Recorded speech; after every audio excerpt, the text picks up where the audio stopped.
on the US election, just really quickly, do you think Joe Biden will be the candidate on November the 5th at the US presidential election? Ooh, that's a really difficult one.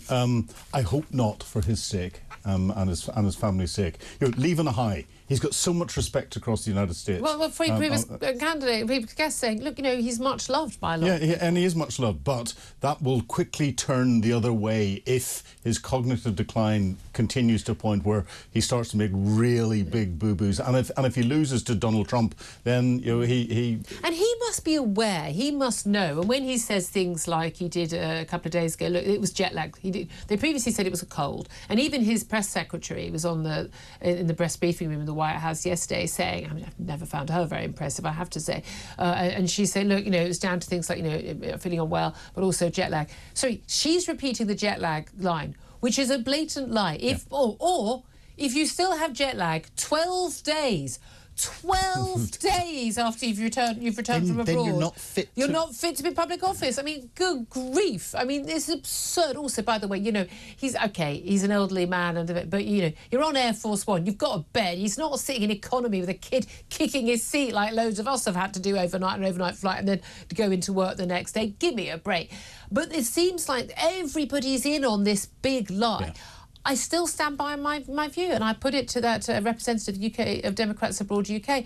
I genuinely believe that people in his inner circle deliberately pushed this debate. They brought it 3 months early in the presidential cycle. They brought it early because they wanted to expose him. You couldn't hide his cognitive decline in those full 90 minutes when he's on camera the whole time. You can't hide it. They wanted to expose it to basically force the issue, get him out before the Democratic convention. I stand by that. Yeah, and we're starting to see a subtle change in the language. You know, we're getting the reports where he's overtly saying, no, I'm the candidate, I'm staying, but we're then getting the reports of behind closed doors he's having discussions. And from the New York Times and others who have very good connections. Exactly. So they will know what's going on behind closed doors. And you know, I don't think he's going to, until the decision is made that he's not going to stand.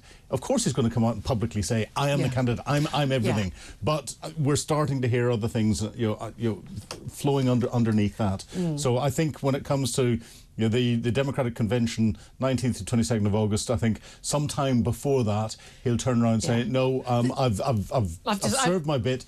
You make a decision. Or there'll be a particular health issue they'll come up with. He'll have a heart problem or something like that, something to justify not standing down before. But this is it. They want him to stay on as president until that election, indeed to, was it January the 20th next year.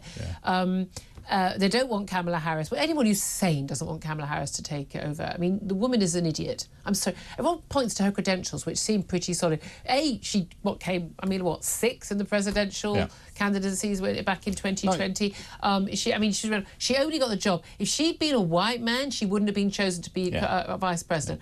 I'm sorry. There's a very big difference between you're not choosing someone because they're a woman of colour and choosing someone only because they're a woman of colour, which is basically why she was a young, pretty black woman. That's why they chose her. It's embarrassing. You know, historically, she's not stupid. She wouldn't have got to where she was if she was. I think her entire life she has just been given jobs because she ticks boxes. Yeah, and have you heard her speak? I have, and it's embarrassing. and you know, for a state prosecutor, which she was, which is a high price job. Again, an appointment. But it's an appointment, and it's coordinating the people who actually stand in court and do bits and pieces.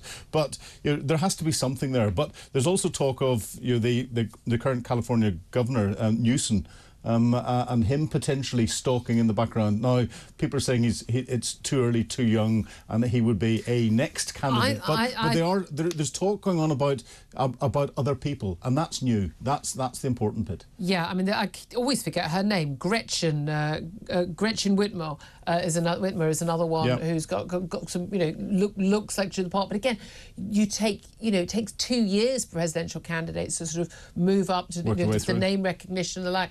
We shall see. And again, I love this. And again, I'm asking your audience, your reaction to this news, because it completely depends on whether or not you want the Democrats to win or the Republicans to win. But again, I think a lot of Americans now aren't Democrat or Republican. They're, a lot of them are independent, and a lot of them are very undecided. They're people who want to vote Democrat, but they just think that Joe Biden is now impaired so much he's not safe, and they don't want to have Kamala as the number two stepping up. And there are people who are Republican who don't like Donald Trump, and there are people who are Democrat who are going, do you know what? I could absolutely, last time round, I said, undoubtedly, no question for me, I would be voting for Joe Biden if I were in America, because I thought Donald Trump was unfit for office. I still think he's unfit for office, but I think Biden's unfit for office in a different way. I think it's completely understandable why someone would vote for Donald Trump now.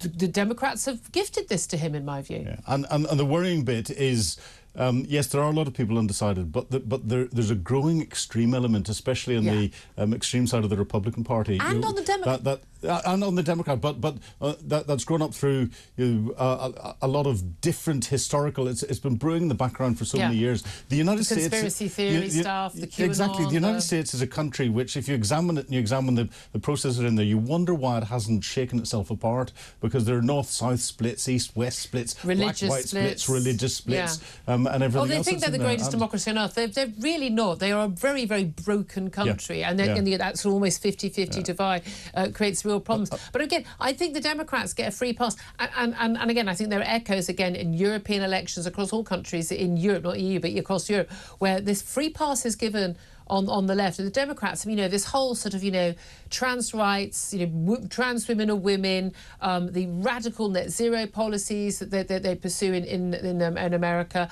a lot of the racial theory, the white people are oppressors, black people are the oppressed. A lot of the stuff that the Democrats have 100% signed up to and pushed in the schools, in universities, the censorship of free speech, the cancellations and things like that.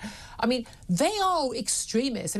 This behaviour, if it was by the right, would be called fascist, but it gets a free pass as progressive on the left in America. And I just think both sides, I think they've moved to such extremes, but I think one of the key things people forget about what happened in America, America was created by people who moved to America because of their relatively extreme fundamentalist religious views. They weren't fleeing religious persecution in Europe. They wanted to be able to effectively to religiously persecute. People forget this is a fundamental thing about America. A country that says that the government is completely separate from religion, and yet you cannot become president without saying you go to church and you believe in God. Donald Trump even pretends he has a favourite passage from the Bible, but can't name a single one. But he has to give that lie. I don't believe for a moment he believes in God. But this is where a democracy is supposed to represent the majority and ensure that there's respect and freedom for all. Crucial aspects of that. But what we're finding is that elements of democracy are taking minority views and politicising them by putting them into stovepipes and building them up to being something that people had never thought. People had accepted them beforehand, whilst they weren't being thrown in their face in many different ways. Absolutely. And that's the trouble. Everything is being politicised to a level that it allows it then to be exploited by external actors who want to then disrupt democracy. But I said, if Donald Trump ends up winning this election, regardless whether it's Biden or Kamala Harris or Gretchen Whitmer or Gavin Newsom or anyone else standing as a Democratic candidate, my view is the Democrats have only got themselves to blame. Simple as that.